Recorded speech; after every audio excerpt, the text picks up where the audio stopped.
বাংলাদেশ জাতীয়তাবাদী দল BNP kachori union শাখা তারাগঞ্জ রংপুরে দ্বিবার্ষিকী সম্মেলন অনুষ্ঠিত হয়েছে।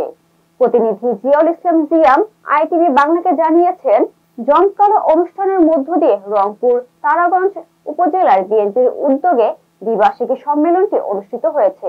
সোমবার 14 এপ্রিল সকাল 11টায় তারাগঞ্জ ইকোচালী উচ্চ বিদ্যালয়ের মাঠে সম্মেলনটি অনুষ্ঠিত হয়। এ সময় সভাপতিত্বে বক্তব্য রাখেন মোহাম্মদ তফসির হোসেন, আহ্বায়ক বাংলাদেশ জাতীয়তাবাদী দল ইকোচালী ইউনিয়ন শাখা রংপুর। প্রধান অতিথি হিসেবে বক্তব্য রাখেন অ্যাডভোকেট আফতাবউদ্দিন, পিপি রংপুর জেলা দায়রা জজ সদস্য রংপুর জেলা বিএনপি।